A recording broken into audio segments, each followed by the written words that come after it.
Well, hello, folks. Hello, all you MCU fans out there.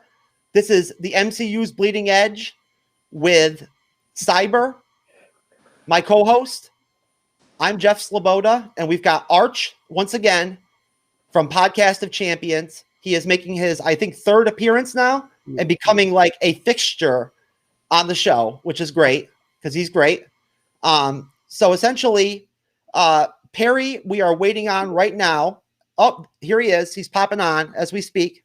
So we'll let him in real quick, and then we'll talk about what we're going to be covering tonight. There he is. Hey guys, sorry about that. It's all right. It wasn't letting me join. We're live, Perry. I had to go back and like refresh it 100 times.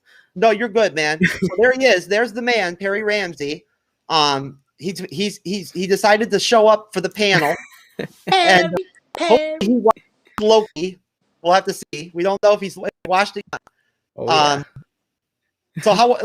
So just to start things off, folks. This is the MCU's Bleeding Edge. We are a podcast. We are a live streaming team or whatever, if you want to call it.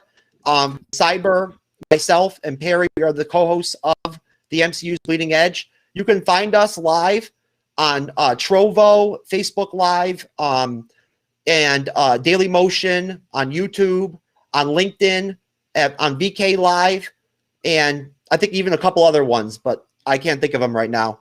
And our podcast is through Anchor, and you can find us on any of the podcast distribution platforms. And we also have a website now, the MCU's Bleeding Edge.org, all lowercase. Which, Cyber, what do you think about the website? I love it. Is it pretty good? It's pretty. Yeah, Gary, did you check it out yet? It looks good. I did. I got a chance to check it out. Looks pretty good. Oh, you like that? Yeah. I mean, I think it's solid. For a very basic template, like it was. I think I did a pretty good job. I'm pretty happy with it. Arch, I'm sorry about that. I didn't let you know that I built our website just recently. I finished it like yesterday. I'm just trying to pull it up right now, actually. So give me a second on that. Well, hopefully you won't be too critical of me because I've still got to go back and do some re-editing of it and whatnot. Like some of the menus and the buttons don't work yet and stuff like that. So I don't want to give myself too big of a pat on the back. But so basically, we are all here and assembled to do a review of Loki episode 1. You want to talk about a bomb-ass freaking first episode? I mean, just right off the bat, like to start things off and get right into the meat of this show. Going to you, Arch. What did you think of the look of the show, like the cinematography and everything and whatnot? Like, I mean, what so far? What'd you think? I noticed that on several at several points, like what he's going through and you just the settings and like there's like this orange tint in some of the places. I thought it looked fantastic. It reminds me. I'll just sum it up real quickly. It just reminds me of reading just a great sci-fi miniseries or something that you might start off where things are just weird and bizarre and alien and oddly futuristic, and you're not sure what's going on. And I like it. I got into it right away, man. This is exactly the kind of series that just hits me right at home. I love it. I'm glad you mentioned sci-fi because Michael Waldron already said that Marvel Studios is considering this series a sci-fi series. Yeah, absolutely. Just to put it out there, I don't know if there may be people out there who don't realize that, but going to you, Cyber, what did you think? With you especially, I'd like to know what your thoughts are on the cinematography. I mean, from the get-go of the beginning of the episode, showing once again that part in Endgame, showing, Loki kind of getting captured at the end of Avengers, and then going from that to like that scene where he all of a sudden pops up in the desert and he's surrounded by those people and they're like talking like some language and he's like, okay. I mean, each scene of this first episode, I thought the cinematography was really well done.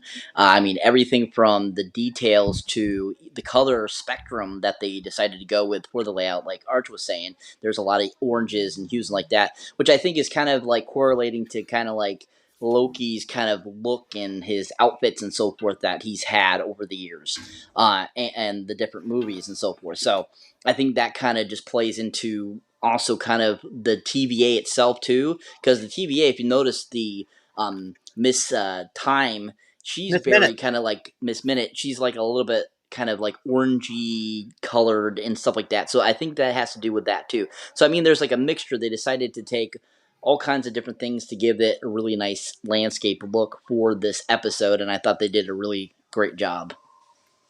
Perry, your thoughts, brother? Yeah, I think it looked really, really cool. Like they did a really good job making it feel like it was the same thing I was kind of saying last week when we were talking about Captain Marvel, when we were talking about like the Kree home planet, that it feels sci-fi and different, but it's still recognizable within the parameters of what Marvel considers like a weird planet. You know, it still feels like different, but it still has that normality that we're not like, this doesn't feel like Marvel. It still feels like Marvel, and they're brilliant at doing that, obviously.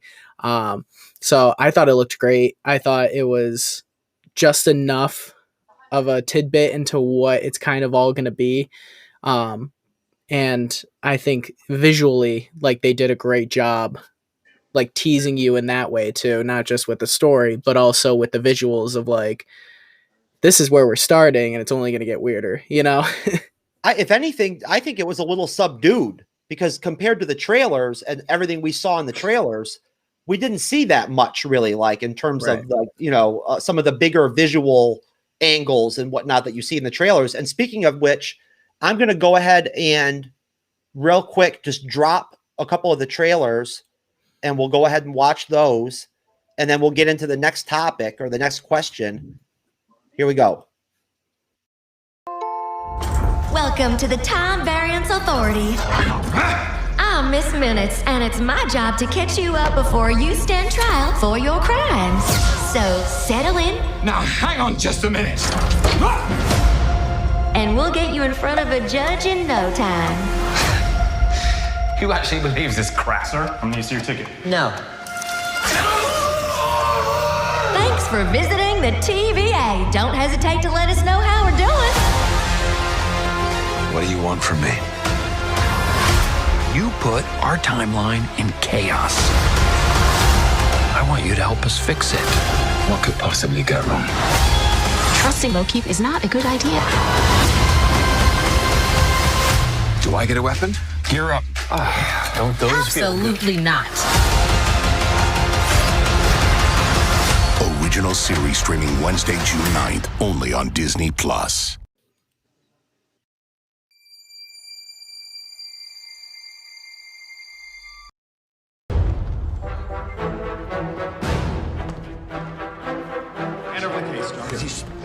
Get your hands off.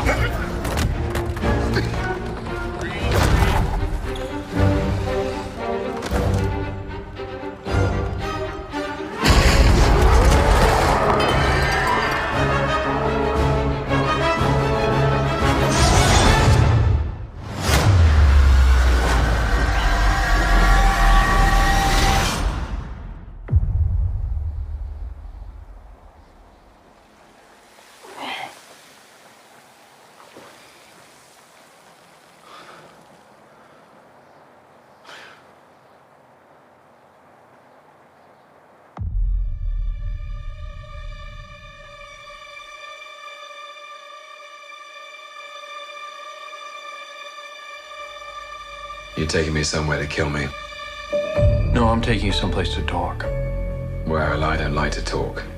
But you do like to lie, which you just did. Because we both know you love to talk. Talky. How long have you been here? I don't know, it's hard to say. You know, time passes differently here in the TVA. What does that mean? You'll catch up.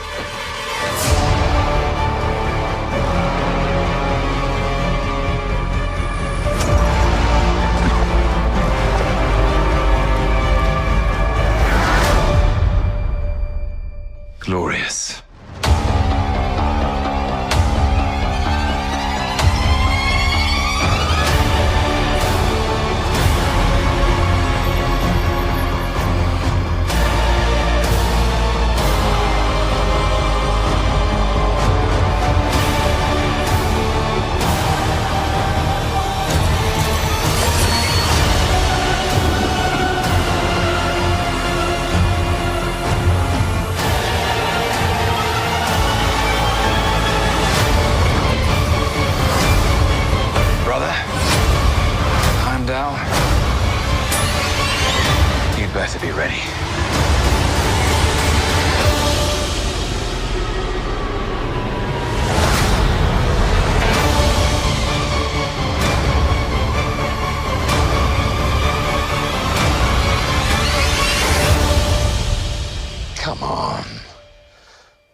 expect?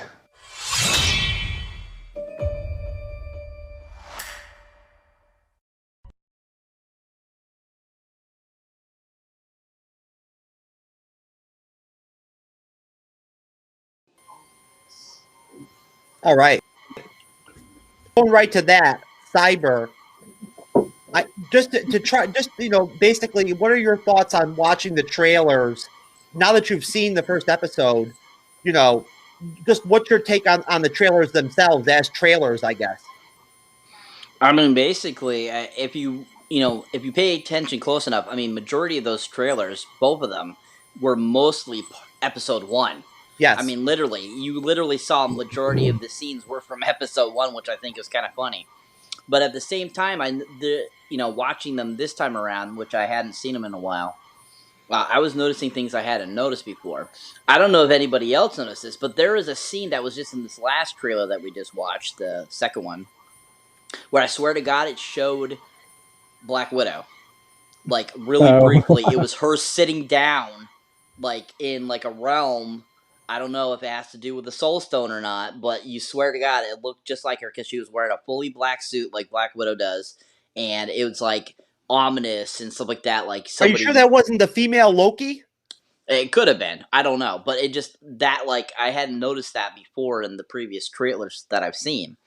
And that was kind of odd, I thought, because I'm like, because if that's a female Loki, she looks very similar to Black Widow. But anyways, I just thought that, after watching the first episode, like I was saying, seeing, the first episode, you get majority of the first episode in these trailers, which I think is kind of funny that Marvel decided to do that. And, you get bits and pieces from, I'm sure, other episodes, but this is probably the first 2 trailers I've seen from one of the Disney Plus series that majority of the trailer itself is actually the first episode, which I thought was kind of interesting. So yeah. That's a great point. I noticed that too. Perry, what were your thoughts on the trailers themselves? Yeah, it was similar to what Cyber's saying. Yeah, there's been a whole debate like online with whether or not that was like Black Widow, and people were saying how that's Vormir and stuff like that. And I think it's been relatively debunked that it's not. But it's all speculation. But because that was my first thing when that trailer first dropped, and because they've shown that scene, I think, in 2 different trailers. Do you think they'd really bring her back, Perry, to the MCU when they've got her film coming out that's a flashback film and everything? Yeah, I don't think it's likely, but you never know. They like to throw wrenches and stuff. So, I mean, like I said, it's all speculation.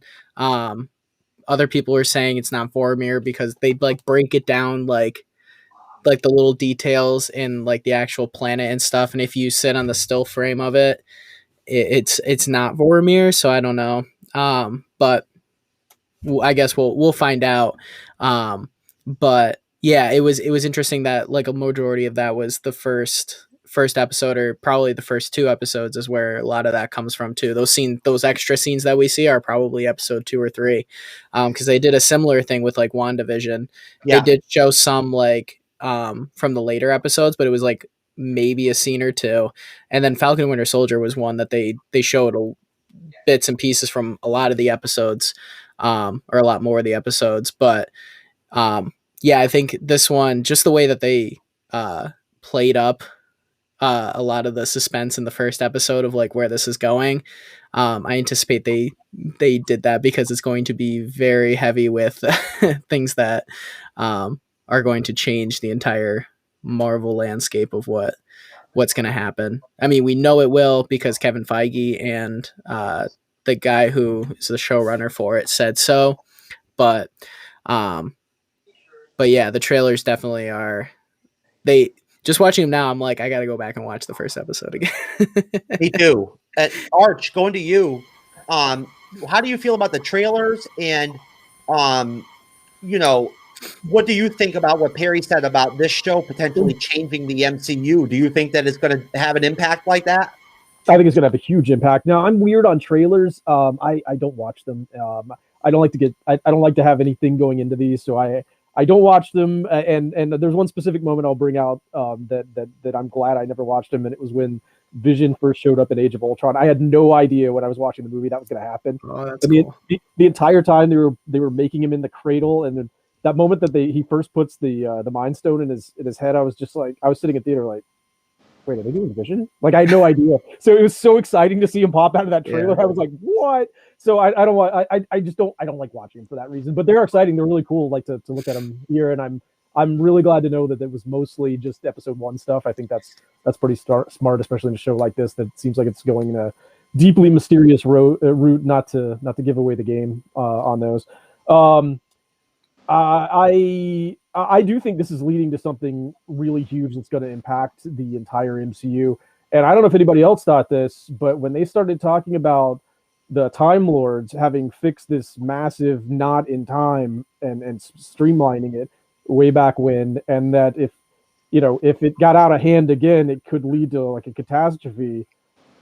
All I could think was Secret Wars. I really was thinking mega timeline, and I haven't been on the Secret Wars rumor train. Like, I have not been one of those people out there constantly posting that, oh yeah, they're going to do Secret Wars. Avengers 4 or Avengers 5 is definitely going to be Secret Wars. I haven't been saying that at all, but this got me thinking about that. So I think it's going to have huge impact. I don't know that that's exactly where they're going, but I think something about this multiple fractured timelines and fixing that is going to lead somewhere pretty huge. I'm pretty sure. Well, I think that just to throw my opinion in there on this topic, I think that basically we do know that Loki's going to be in Thor 4. We know that this show is going to connect with Thor 4 in some small way, and of course, like, there's no way around mentioning the shadowing of Kang the Conqueror with this show because of the fact that Ravonna Renslayer, the judge that you see in episode 1, is Kang's love interest in the comic books, so like the actress who plays the character Ravonna Renslayer is Gugu Mbatha Raw, and we see her briefly in episode 1 as a judge at the TVA who like basically distrusts Loki and like doesn't really like agree with Mobius's decision to like bring Loki in to fix the timeline. But moving further down the road here in terms of like the episode, what did you, Perry, think about the opening sequence where we got the TVA for the first time? Like, how did that work with you? I thought it was really, I thought it was like almost like just, it felt like the DMV. Like, it just felt like it. It was so, I loved it because it had such a bureaucratic feel to it. And he even like says like, you bureaucrats and all this stuff. And he has that moment, but it just like, it cracked me up because I was sitting there like, oh, I would be so pissed off if I was like thinking I was going to be ruling the world with the Tesseract, and all of a sudden these guys pick me up and they throw me into like a DMV situation where I'm waiting in line, like telling me I did something wrong. And I was just, it was perfect. It was so funny, like that whole sequence, because you're learning so much about what's going on. Like, I say so much, you still get so little, but you're like introduced to this big concept that's just been sitting there in the Marvel Cinematic Universe and like the Marvel comics as well. But like in this instance for the Marvel Cinematic Universe, and you're just sitting there and all of a sudden you kind of see Loki kind of learning with you. And it's that really cool like moment of like, you're kind of pissed off too, because you're like sitting there like where he says, why do I have to grab a number? There's only 2 of us. He's like, grab a number. And then as soon as he like, he's like, yeah, whatever. And then he sees the guy get like erased, and he's like fumbling for the number. So it's just like those kind of moments where it's kind of, it lowers Loki down. And it's like breaking down that wall that took like the 4 movies that he was in after Avengers, or the 3 movies, to like do a similar thing. So we start seeing that process already, and it's just really funny that it was the DMV that broke him, Totally. Cyber, what do you think about the opening sequence where we first see Loki and the TVA pops out of those portals? I mean, honestly, that was really fun. I mean, he's like standing there talking to those natives there, and all of a sudden they just pop up out of the doors, and he's kind of like, okay, what's going on here? He's like, and then they're trying to take him and take the Tesseract. He's like, oh, I'm a god and all this stuff, and he, he's doing his Loki thing like he was doing in Avengers, and then they end up taking him in, and he goes through the whole process of giving him the jumpsuit and all that stuff, and he's just kind of like going, what's really going on here, and he can't really figure it out, and at the same time he's kind of like thinking like, what did I get myself into?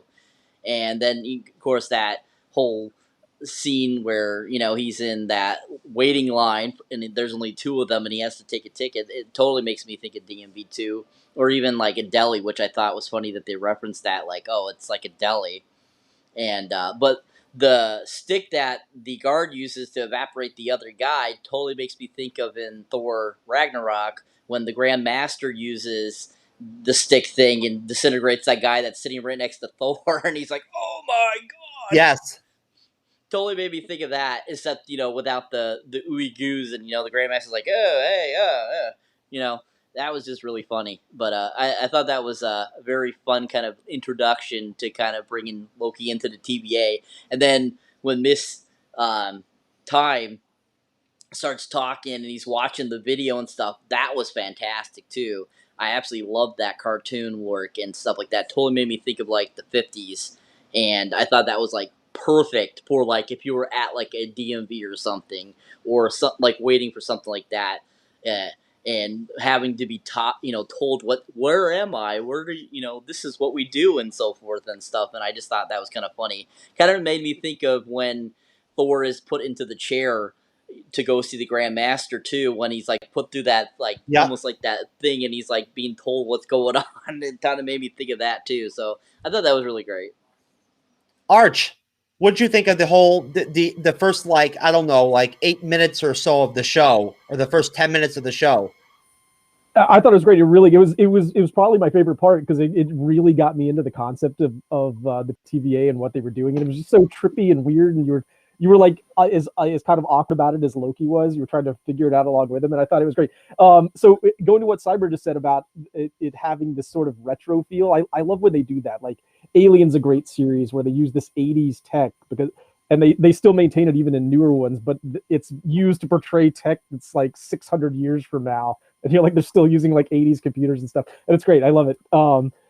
This one is like, from the 70s or something. And it's apparently the most advanced technology that there ever is. Like it makes things like the Infinity Stones inert somehow. Like I can't wait to figure out how that works. But my favorite scene relating to the the DMV thing is when he walks into that one guy who's just completely emotionless. He's like, hey, just sign this. He doesn't care about Loki at all, completely impersonal. And he hands him this stack of paper this thick.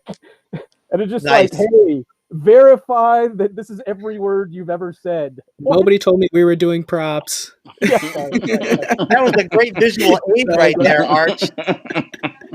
Verify this is every word you've ever said. Like you could even remember everything you said last week or something. Like this is just great. So he just signs it. I like how he's like, what? And then another sheet prints out because he just said something else. I feel like it was great. I love that kind of humor in the MCU. I think it's fantastic. But I loved everything TVA that they did. I love their seeming power. We'll probably talk about that a little bit more later. But just the whole vibe of them and their whole nonchalantness to dealing with the character as powerful as Loki. I was going to mention this later. I love another Sakaar comparison. You just made the Grandmaster's melt stick comparison, but how they have the control buttons, right? I've got my Loki button on here, but the patches that they can put on even the Hulk, somebody that powerful to control him. And in this one, Loki's just no match for them, even though he thinks he could be. So I love concepts like that. I think it's great. Most definitely. And I think that, as usual, Arch, I mean, you're always bringing the talent and like the great impact on the shows, man. Like bringing the visual aids out and everything, dude. Like I love it, man. The props, like that's awesome. It's typing paper. Just so spoilers. Arch, just to go right back to you, what did the whole like link that they made with like the Avengers, like where the TVA's talking about the Avengers and like what happened, and Loki's talking about what happened in the Avengers film, and the flashbacks to the Avengers film and Infinity War and Endgame and everything, that when Loki goes in there and watches it, what did you think of all that? Oh, that was great, because I didn't know where they were going with this, but ultimately it's breaking down Loki. So that's entirely what they did. Like, so it starts off with him being supremely confident. It's hard to put our minds here because we've seen Loki do so much since 2012. But remember, this is Loki coming in pissed off at his brother and his dad, and just trying to go off and do his own thing, taking over Earth and aligning with Thanos, and he's feeling really powerful here. So he's getting put down to size here. He really is, like, and he should I'm forgetting his name, Mobius. Mobius is trying to show him these things to kind of really break him down. And the payoff to that is when he gets in that office and he's threatening some of the guys in there who don't seem all that intimidated, even though they seem like really random dudes. And Loki opens up that drawer and there's Infinity Stones in there that they've collected apparently from other time streams. And I don't know if you guys noticed, but the Tesseract is really dull. It's not really bright, right? And Loki at that point realizes he has no power there. Like, if the Infinity Stones have no power there, he's got nothing. And that's when he just kind of stops and gives up and goes back to the room and watches the rest of his life play out until he sees his own death, which was pretty crazy. And I think at that point I don't know where he's going exactly, but at that point he's kind of at least open to listening to them. He's fully broken down at that point. So I thought it got to be a really personal episode, and I didn't expect that. Did that whole like part of the show right there where he does like recognize his situation, did that surprise you at all, Arch? Were you like, I was a little befuddled by like what was happening with him emotionally at that point. It took me a minute to realize that he was like, okay, I get what's going on now. Like, I can't get out of here.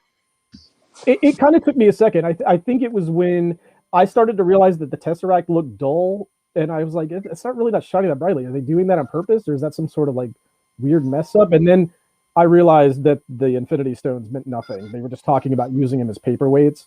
Like, they were just nothing there. And then at that point, it took me a minute too, by the way. Like, it was only after that scene when he goes back and he's watching his death that I realized, oh, he's accepted that he's just nothing here. He's kind of accepting that. So yeah, I thought it was really strong. It took me a second to catch on to what they were doing, but I did think it was pretty strong. Perry, was there anything about any of those connections that they made with the earlier MCU, films and whatnot that struck a chord with you or anything, or you found interesting? Or I think that whole, like, Tom Hiddleston does a wonderful job, like, showing that kind of progression as he's like witnessing some of the awful things he does, and then some of the brilliant parts of like his relationship with his brother, like Thor, like as they progress throughout, like obviously his life, until like he basically sacrifices himself for Thor and like for the universe. Like, he is a part of that step, like, or at least when he sacrifices himself, he believes he's a part of that step, and he does it as an effort to keep things away from Thanos. He's like, when he dies, he's giving himself, like, he is taking that away from himself anymore to be the ruler of everything. Like, he no longer is part of that anymore, and he accepts that when he like goes to kill Thanos, so it's, and you can just see Tom Hiddleston like working through that really well on screen. And like, I was really moved by that, like watching him, especially when Owen Wilson's character Mobius, brilliant name, shows him how he directly led to his mother's death. And you just like, you see just in the eyes the initial reaction of like, no, I didn't do that. Like, why would I ever do that? Like, that sort of thing. But then it's after it's replayed like 100 times or whatever, like a bunch of times, you start seeing it just like weigh on him like moment after moment. And I just thought that was like, it just was like one of those scenes that like Tom Hiddleston gets to show off his dramatic skills, and it like pays off tenfold. So I thought that was a brilliant use of like setting up where his kind of mind is going to be going for the rest of like it did a great job setting that up, like his arc, whatever his character, like whatever the end goal is for him is still who knows, but where we're starting, it was so cool to like watch him react to his failures and what those failures actually led to and what his life actually means. And I thought that was a really cool conversation between him and Mobius, like just having that like quote unquote real talk, like, you know, about what his life actually means. And it was a lot deeper than I thought it was going to be for the first episode, but it really throws it at you and says, this is where it is. Yeah. This is the character. This is what we're doing with it. Well, sliding over to Cyber on this. Cyber, is there anything specifically for you that you kind of want to point out that you felt as the episode unfurled in terms of like the flashbacks to the Avengers and everything and whatnot in Infinity War and Endgame? I enjoyed the whole concept of them breaking down Loki back to where he was at the end of, or the beginning of Infinity War. I like that whole concept. I like that we're getting that Loki again, because that's the Loki we all fell in love with. And so this whole, breaking down basically that original Loki that we saw at the end of Avengers and then bringing him back to where he was in Infinity War kind of is a good sign that they want to keep him around for a while. And I like that. And just his expressions through that whole scene where he's seeing his life unfold before his eyes, from the death of his mother to the death of Odin to his own death. They all did that so beautifully in this scene, and it gets to you. It gets your emotions, because that was just really powerful. But also, if you think about it, in Thor: Dark World, when the death of his mother actually happened, you kind of see Loki a little bit think about it, but not really like he did in this. And you can see that he really did care for her and that he didn't really want her to die. And so I think that was really interesting that they kind of played on that a little bit at the beginning of showing his montage of his life. And then just the whole sequence of him finding out, that the Infinity Stones don't work there, that the Tesseract is working too, and so forth, and that he's come to conclusion of what he has to do to kind of survive. I think that's kind of a part of his plan, and that even though he might have, accepted his fate there, but also at the same time, I think he's thinking, well, if I go along with this, maybe I can get out of here, is also kind of what they're drawing to there for that whole sequence as well. So, I mean, all the flashbacks to the first Avengers was really fun, especially, them showing him getting beat by Hulk again and all that kind of stuff. It's so funny. And it's a really great montage that they gave for the other Avengers films. And I was actually shocked at how much they showed of the first Avengers film too. I thought that was kind of interesting that they used a lot of clips from that. So, I mean, maybe they did that. I think probably because of the whole pandemic a little bit. I think that's probably another reason why they did that, so that they had to film less footage to really give more to this first episode. So I also think that kind of played into it too. But all in all, I think it was a really great montage.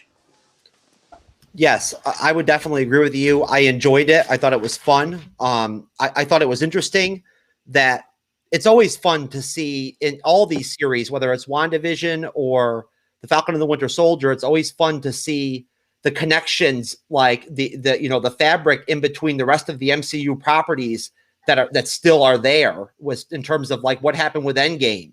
Like, how did people react to it? Like, how did the population react to it? Even the TVA knows about the Avengers and like what happened in that timeline, and said like flat out that what they did was supposed to happen, not what Loki did, taking the Tesseract and like dipping like he did. But going, to you, Perry, what do you think of the casting so far? I know it's very early in the show, but just based off what we got in this first episode, what do you think of the casting?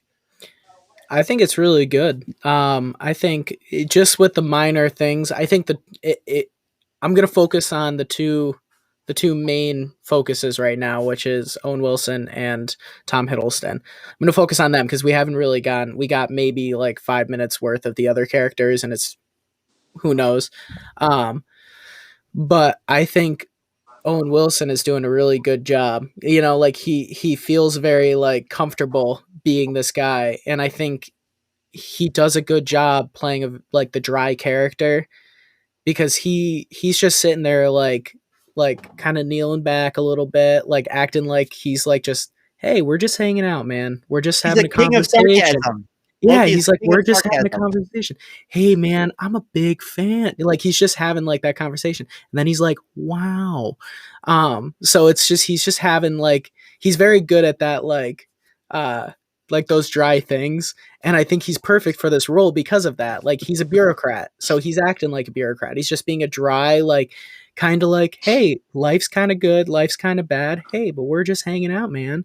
And I think that's like the perfect role for him. So I think it's going smoothly so far. It'll be different. We'll see how like it gets different with like when it becomes a little more dramatic or a little more like intense, and we'll see how it gets there. But I think so far it's been like their dynamic seems like it's going to be unique. I don't think it's going to be necessarily like quote unquote buddy cop like kind of thing, but it's going to be an interesting like dog on a leash. How far can we keep the leash? And I think it'll be like that kind of relationship. Like I've got my eye on you kind of thing. And I think that'll be a really cool thing to watch develop over the season. But overall, so far it's been pretty good. Everybody's kind of been doing their job the right way, and obviously Tom Hiddleston is Loki. Like if anybody else played Loki, it would just feel weird. So I think that doesn't even need to be said right now. But like Owen Wilson, I think is kind of showed that he's going to be up there. Like he's going to be able to hold himself. Cyber, if your take real quick, and then after that, Arch, if you'd come in after that, what do you think so far, Cyber, with the casting? Did anything stand out to you so far? Well, I mean, hands down, Tom Hiddleston is Loki. I agree with that 100%. I don't see anybody else ever playing Loki. He is Loki to me, and he always will be. And I was psyched as hell when they said that they're going to be doing a Loki series with him, because I absolutely think he's like one of my favorite all-time characters in the whole MCU. And Tom Hiddleston just brings him to life like no other.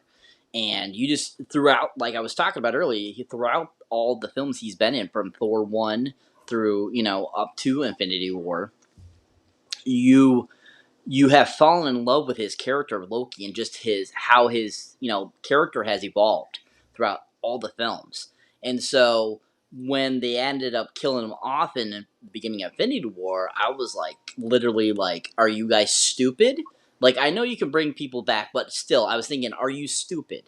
And I'm thinking, you got one of the best characters out there that you can do anything with, and you're going to kill him off. I get, killing off other characters because, actors get sick of playing characters. But at the same time, this character, Loki, is Loki. And I was in love with him from the beginning.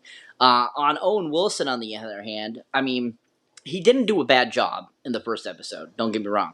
But I always see, no matter what Owen Wilson's in, he always is the same to me. He seems like that stoner, cracked out dude that is always just like what, Perry was like, wow. That's, wow. Like, ever since the first time I saw him in Anaconda back in 97, he's played the same character in everything. Armageddon, I Spy. I mean, everything. He's always Shanghai the same. Noon. Shanghai Noon. I mean, wasn't he in the Royal Tenenbaums too? Yeah, he always is the same character. He always just plays himself, I feel. And so, even though I'm not very familiar with Mobius, who he is as a character, so I mean, I can't say he's doing anything wrong. When I watch him, I'm just singing Owen Wilson. I'm not thinking of Mobius, unfortunately. But still, at the same time, like, he's not the first choice I would pick, but at the same time, he's not doing a bad job yet. just with this first episode. So it'll be interesting to see, just like what everyone else was saying, to see what he does further down the road. And but out of it all, Tom Hiddleston is my main guy for the whole series, and I'm just watching it for him. Well, thank you very much, Cyber. And going to you, Art, to kind of expand this topic as a segue, what do you think of the job that Sarah Finn has done casting the whole MCU overall?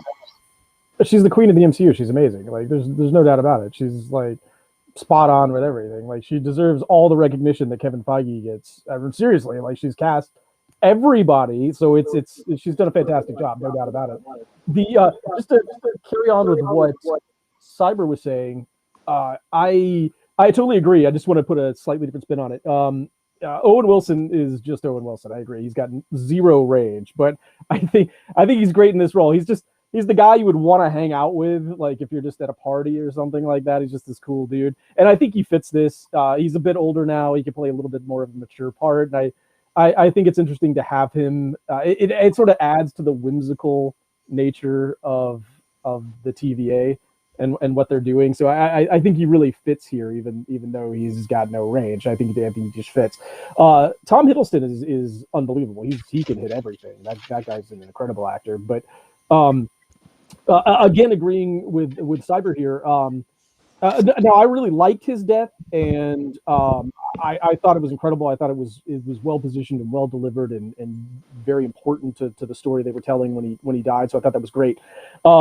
It's funny here because a lot of people were like, "Oh, they'll just bring him back," but that's not really what they're doing here. They have brought him back, but not really. What we're doing is just seeing a kind of a glorified what if scenario where we're like, "What if he'd have gotten away and we still had more of the evil Loki instead of the reformed Loki who got to be friends with his brother for a long period of time?"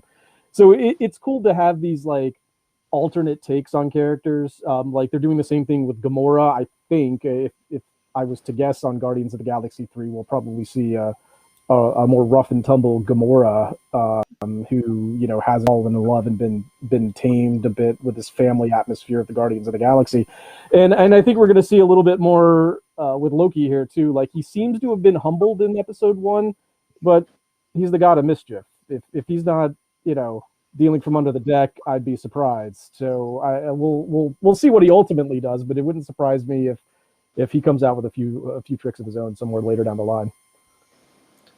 Same thing going to you, Cyber. What was the question again? Essentially, as far as Sarah Finn's job casting the entire MCU overall, what are your thoughts as far as how she's performed? I mean, basically, from the get-go of the beginning of the MCU, it's been pretty spot on. It's been very well done. There are definitely some characters or people that I wouldn't agree would play good at that character, but for the most part, I think she's done a great job. Her hands down, her picking Tom Hiddleston, Robert Downey Jr., Chris Evans, Scarlett Johansson, Mark Ruffalo as the Hulk. All those right there were hands down the most greatest, casting decisions that the MCU has done. And as long as they keep doing that and she keeps on a roll, I don't see them having any issues with any of their characters. So that's, one of the reasons why I'm like, okay, well, let's give Owen Wilson a chance here, even though he's very Owen Wilson-y, because, she's really good at her job. So it'll be interesting to see what she does down the road with casting as well, to see if she keeps on that great path. Cyber, do you feel like when it comes to the Marvel Studios and their production, do you feel like if you're an actor or an actress out there, like, that Marvel itself, that they make you look good, like in their shows and in their content, in their movies? Like, do you feel like there's a sense of that? Well, yeah, that's with any film industry, any, not just Marvel itself, any part of, Hollywood. They want to make you look good because if you look good, you're going to make them money.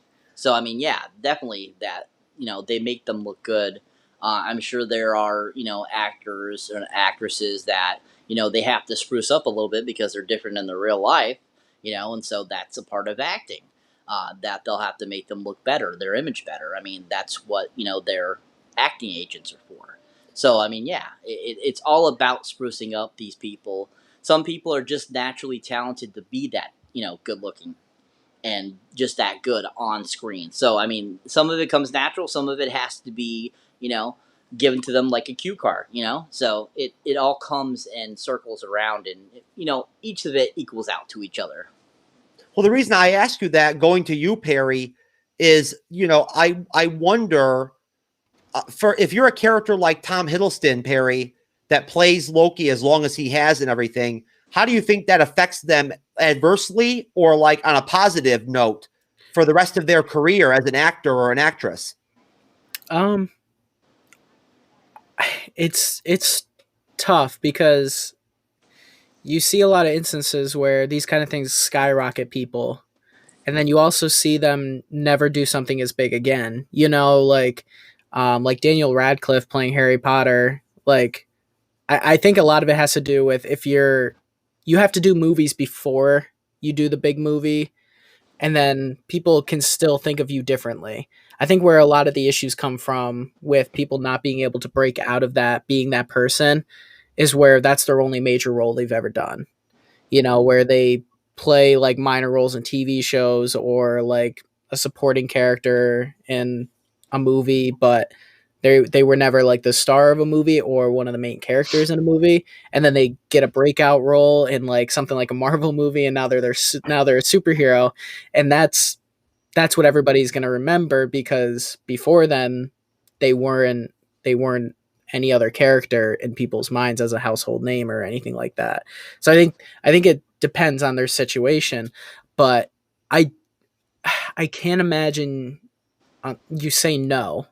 I know really recently Emily Blunt came out and said that she didn't want to do a Marvel movie. Yeah. And I remember thinking, I was like, okay, there's two reasons. Like, usually people like either they're not these, or like as what's his name, Martin Scorsese said, they're not cinema. And some people look down upon them as like cash grabs. And so I understand that perspective from like an artistic mentality. If you're not viewing something that is boom, boom, pow, punch, punch, punch as like something that can be more than that, then that's your viewpoint on it.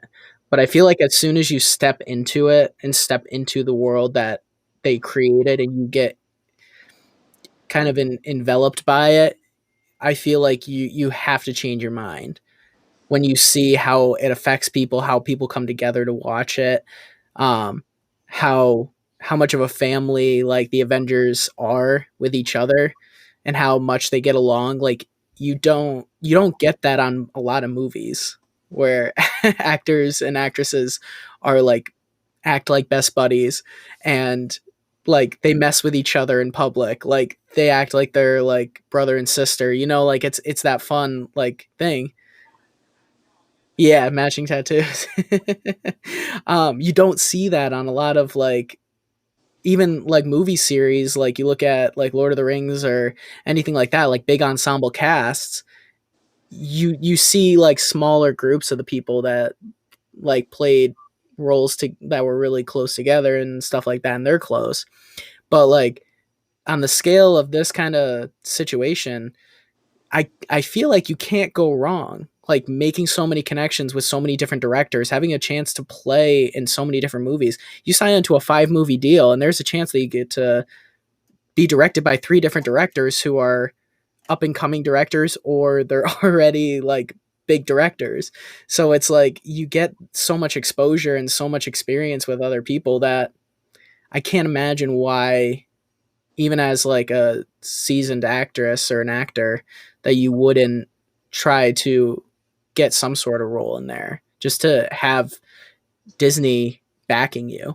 Disney backs you. Like, I feel like you've kind of got it made in that situation. Like, if you say, yeah, I played a big role in this Disney flick, like, I feel like people are like, oh, they were in a Disney movie. Disney hired them. Disney's one of the biggest companies in the world. It's like, I don't get it. I don't get why you wouldn't like just like indulge in it even for like a minor role. But yeah, I think it can only be positive, and I think it's just how you handle being that person to like the younger generations is what determines whether or not it hinders your ability to get roles after or only be that person. But I feel like they pick people who care about the characters or learn how to care about the characters, and they don't mind being that person, you know? Good like point. enjoy it. Good point, Perry. That's a really good point. I think you're very right about that. Going to you, Arch. Arch, how do you think Chris Evans and RDJ will do after the MCU? I mean, I know RDJ already had one film come out, but what are your thoughts? I know this is kind of off topic, but just to get your thoughts. Yeah, I think they can probably do whatever they really want to do, to be honest. Like Chris has more range than I think people really think he does. Like he's done a lot of different stuff actually. And I mean, and just going with the superhero stuff, we talked about this last week, like the difference between his Johnny Storm and his Captain America is that's night and day. It's not, you know, he's got a lot of different things he can do. So I think he'll be fine if he wants to. And you know, I haven't done the stats on this, but I'd kind of be surprised seeing what a lot of these MCU actors have done outside of Marvel. Chadwick Boseman's done a lot of relevant stuff. He's passed away, obviously, which is very unfortunate. But Chris Evans has done a number of different things. RDJ has done a number of different things. A lot of them have. I won't go through the whole list because there's a billion of them. But I don't think it's probably any different than a lot of other actors. I mean, sometimes you catch on and you become a box office draw, or you don't. Sometimes you can have a longer career or something. I mean, I don't know. I'd be surprised if the percentages of them doing more or less after the MCU is any different than any other media. But more importantly, as Perry was saying, these people appear to really love working with Marvel. I mean, you don't have people stick with a company for 12 plus years because they hate it. These people love it. It's a rare instance when you've had somebody trying to ask out of this. Most people are trying to ask in. You have people begging to be a part of it. So I think that family atmosphere is really there. Like anytime you've seen these like big events where they show up for the 10th anniversary photo or that kind of thing, you really see them hanging out and loving being a part of this and contributing to this. And you've got a ton of big name actors who are just begging to get in even for just one role, like Kurt Russell playing Ego or Kate Blanchett playing Hela, stuff like that. They just want to be a part of this. I think it's awesome. Definitely. Cyber, what are your thoughts? I really want to hear your opinion on this. What do you think about the reality of being somebody that's in the MCU for a really long time, how that's going to affect their career afterwards? And then what do you also think of what Perry mentioned, the fact that the actress, I forget her name, said that she doesn't really want to be in the Fantastic Four or whatever. Emily Blunt. Emily Blunt. Yeah, Emily Blunt. I mean, being a part of the MCU, I think anybody that's a part of the MCU, most of the people that they end up casting have already had a huge career. I mean, RDJ had a huge career before he made the Iron Man. I mean, his career kind of had fizzled out a little bit because of his drug problems, but after becoming Iron Man, he went back to being, top dog. Chris Evans, like Arch was saying, he has done a variety of films over the years now. I mean, he was the bad guy in Knives Out. That was really awesome. He's done a, Snowpiercer. He did Scott Pilgrim versus the World. Yeah. Push. I mean, he's done a lot of films while he's been a part of the MCU. I mean, other people, like, look at Kurt Russell. They got Kurt Russell in playing Ego just for that one role, but, I mean, he's been in a ton of films over the years, like, Arch was saying. All these people, being a part of the MCU is actually a really good thing because you're even if it's a small, smidgen part, you can end up getting any role you want because you were a part of the MCU. That's how amazing the MCU is because it really is. It opens the doors for so many of these people. Because, I mean, there have been several people that had small little parts in films, out throughout all the films, back to Iron Man, where they have had success outside of the MCU. Like, because they had the cameo in the MCU, they actually got bigger parts in other films. So, I mean, it's a revolving door with MCU. So if you get a chance to do that, that's amazing. But some people, they don't feel they need that because they're already big enough or that they just don't want to do it. And Emily Blunt is just one of those people. She thinks that it'll fizzle out her career because of what she's already done. And, that's one of the reasons why she doesn't want to be a part of it, because she just doesn't see, she said herself, I just don't see myself being an action hero. That's pretty much, reason why she decided she doesn't want to be a part of it. Because she sees herself doing more dramatic roles like she has. Quiet Place Part 2, and so forth. So, I mean, it all depends on the person, too, an actor, whether or not they want to be a part of the MCU. And I don't say anything bad about Emily Blunt just because she doesn't want to do that. I understand where she's coming from, and that's her choice. Most definitely. So going back to you, Perry, I know that this is only episode 1, but do you see a difference in the tone and the pace of this episode compared to WandaVision or The Falcon and the Winter Soldier? I think it was a good balance. I think there felt, because the first 2 episodes of WandaVision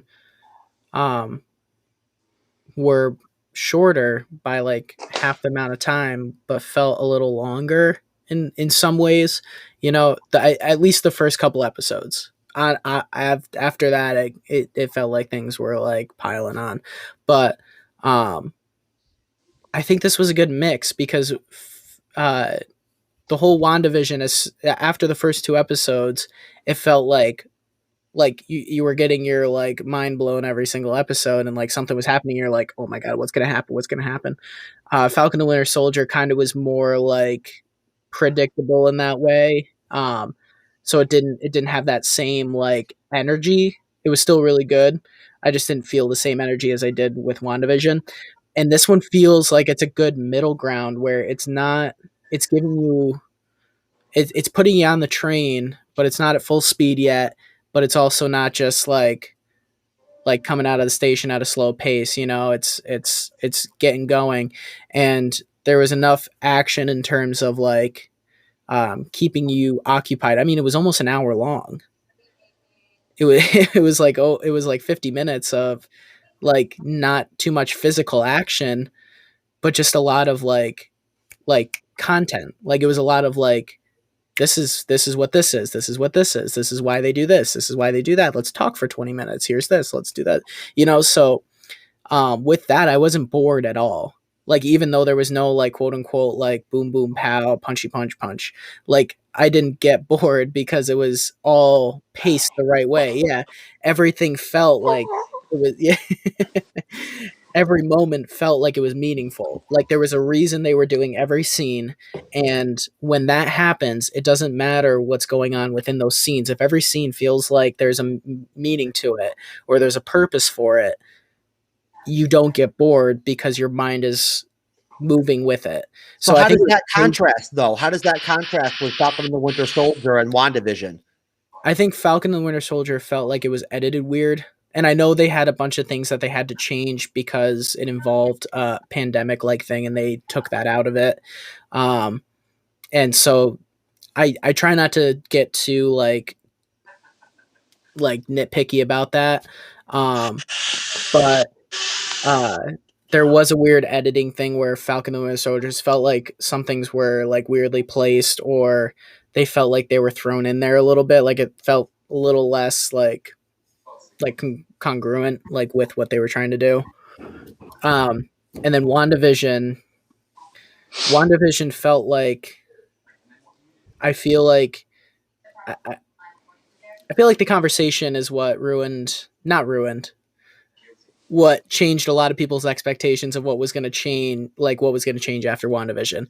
Like people, I think, built it up like way up here when the reveal was like, hey guys, it's not as, you guys are going way off the ship here. Like we're leading into things. We're not going to blow your mind. We're not going to change everything just with this like one show, but I think comparing it to the other ones is weird because they're totally different in what they're trying to do. So it's like, but I think it itself was really well paced.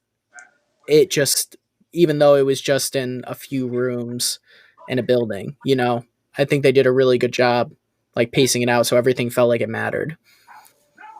Excellent. I think that's a great take. Arch, what do you think? I mean, what are your thoughts in terms of like comparing to WandaVision and Falcon and the Winter Soldier in their first episodes? I think a lot of them were just, solid setup episodes, just, establishing where everybody is and what's been going on and that kind of thing. This show is more like WandaVision than it is Falcon and the Winter Soldier. The Falcon and the Winter Soldier, gets back to the gritty, almost real world, realistic, verging on that anyway, sort of espionage type of thing. And the other two were sci-fi. But WandaVision was, very much more of a whimsical sort of fantasy. This one is, much more like Dark City. If you guys have ever seen that, just a hard-boiled Blade Runner type of Rufus Sewell. Yeah, exactly. Keith Sutherland. Yeah, right. So like just a much more hard-boiled type of sci-fi, but still, somewhat in the same realm. In terms of effectiveness, I think they all worked with what they're trying to go for. This one I think was really interesting because I didn't know exactly what to expect, but I thought it did a great job in its first episode, in its first half, setting up the world and the idea of what we're going for. You've got the Time Lords, who I'm extremely curious about. Like, how do these people have this much power? How are they able to reset and merge timelines? I'm like, I've got all these questions. Like, are we going to meet them? Are they the enemy? They're kind of saying that an alternate version of Loki is the enemy, but I don't know what's going on here. I almost don't even want to guess because this could be going all over the place. But just the world that they've established there, I think is great. And then it ended with a very personal story about Loki, which I thought was really cool, and I'm curious to see where it goes. But I don't know. I guess those are my thoughts. I could ramble on forever, but I guess I'll leave it at that for now. Well, going right back to you, Arch, if you had to just right at this point, and then we'll compare it to later on, how would you rate episode 1 of Loki right now, 1 to 10? I don't do that.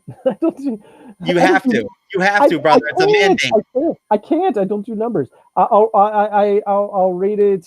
Do a letter. Do a lettering then. Like go A, B, C. The F. You don't know? Yeah. I can't. Okay. I'll try to come up with something creative for you in a minute, but don't put me on the spot. All right. Okay. All right. Cyber. It's really good. It's really good. I really enjoyed it. Cyber. So is it 1 or 10 that's better? 10's better. Okay, 10. I say 10. I won't be like Arch. 10.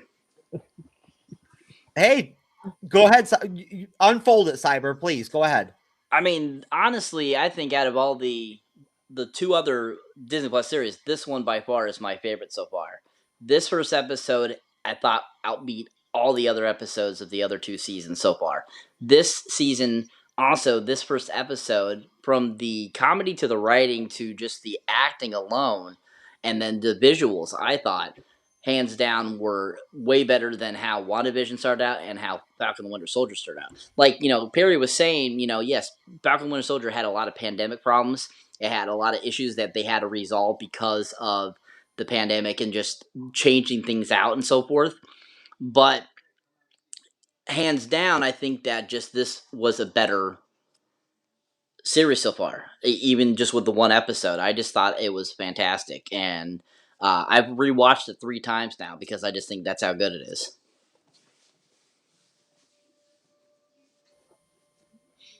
Can I put something tiny out there, just as a ridiculous rumor I want to start?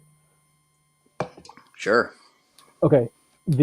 So we had the massive, like, crazy Mephisto rumors in WandaVision.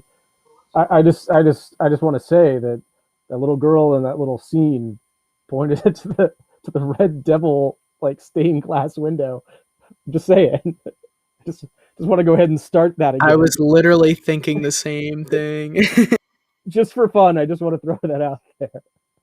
I don't know. So don't make me sit on that for too long. I'm gonna go crazy. Yeah, I'm not at all saying that's what it is. Like, I just thought that was hilarious that we just got. So that basically, right. it could be Mephisto in disguise of Loki. in this Yeah. alternate version, basically. Why That not? would Why not? that Why would not? be a Yeah. cool. That would be really cool if that actually happened. That would be awesome. Then we'd finally get our Mephisto, Yeah, you keep that know, snowball thing going rolling. on. Keep that snowball rolling. I like it. I like That would be quite the twist, you know.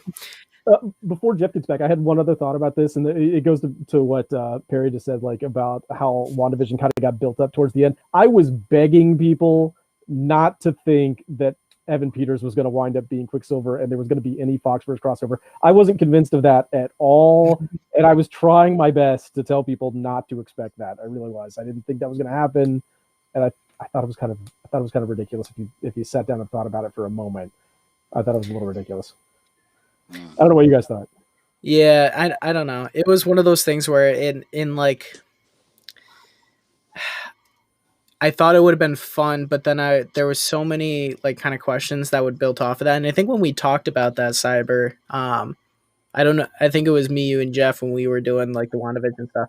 We kind of talked about the implications of that and like where that kind of leaves us with things. That it would, I think it would complicate, like, because you bring in Evan Peters, and then all of a sudden the casual fan is not in on it, you know. I think it takes a certain type of fan to be kind of like in on that joke a little bit. Oh, there we are. There you are. Hey, Hefe. There's Jeffrey. Can you hear us? It looks like him and Arch are on the phone together. Oh, that's cute. They had to call each other mid-show just to see how each other was doing. He called me. That might be the weirdest thing ever. Jeff, you're muted. I can't hear you, man. We can't hear you, bro. Did that work?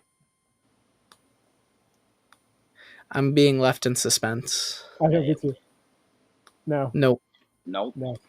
Nothing. We are having some technical difficulties. Please hold while we transfer. There it goes again. No. No. I wonder if that's why I glitched out for a minute. Because all of a sudden, I just all of a sudden, Yeah, my you screen left. Yeah. Oh, there goes Arch. Oh. No, I'm back. What is going on? Yeah, I don't know. Am I the only one not disappearing? Am I in control of this? Is this what? Maybe you are. It's Mephisto. It's Mephisto. It's Mephisto. I'm controlling this with my mind. Yeah. It's really Mephisto disguised as Perry. Yeah. The horns start growing. Yeah. You need to figure out a way on your green screen to have like a completely different shadow than yourself back there. Still nothing, Jeff. Well, what's funny is the other program that we were using,